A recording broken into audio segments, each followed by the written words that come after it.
ce soir. Chiffre provisoire de l'investissement au premier trimestre 2015, 5,6 milliards. Donc on est plutôt parti, je pense, pour avoir une année 2015 à peu près dans la veine de ce que nous avons eu en 2014.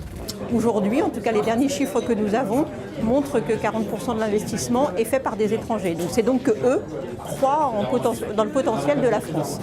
À côté de ça, il y a effectivement des éléments qui sont pénalisants pour la France, l'économie, une certaine difficulté liée au poids de la réglementation, de la fiscalité. Le grand atout, c'est la taille du marché français, taille du marché de l'investissement, du parc de bureaux. Premier parc de bureaux en Europe, c'est l'Île-de-France, parc des centres commerciaux. Donc il y a des atouts indéniables en termes de marché immobilier et c'est sur ces atouts-là qu'il faut travailler. On se rend compte notamment que le French bashing peut être entretenu aussi avant tout par les Français eux-mêmes. Et on s'aperçoit qu'indépendamment d'écume des circonstances et des difficultés qu'on connaît aujourd'hui dans notre économie, la place immobilière de Paris en particulier, mais également en province, reste attractive et très intéressante pour les investisseurs étrangers. On n'imagine pas aujourd'hui que c'est la France qui, a le plus fort volume de mètres carrés de bureaux, qui est le plus fort taux d'investissement en Europe. Mais je rajouterai une information qui n'a pas été développée, puisque je suis, outre mes fonctions, vice-président d'un tribunal de commerce. La France est le pays en Europe qui crée le plus d'entreprises. Et c'est un paradoxe, vu la fiscalité, vu les règles qui nous sont imposées.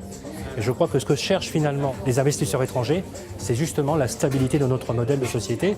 Donc, contrairement à ce qu'on peut imaginer, il y a beaucoup d'idées en France.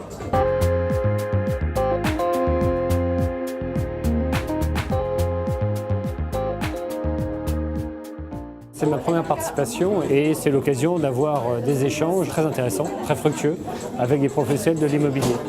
C'était l'occasion notamment pour nous ce soir de présenter un concours réservé aux étudiants que nous organisons cette année dans le cadre du 40e anniversaire de l'ASPIM.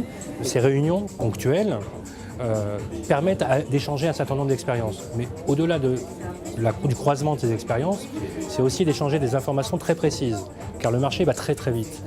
Sans ce type de réunion, nous n'aurions pas accès à ce type d'informations. Donc c'est non seulement une nécessité, mais c'est de toute façon la réalité de toutes les PME qui bossent dans l'immobilier aujourd'hui.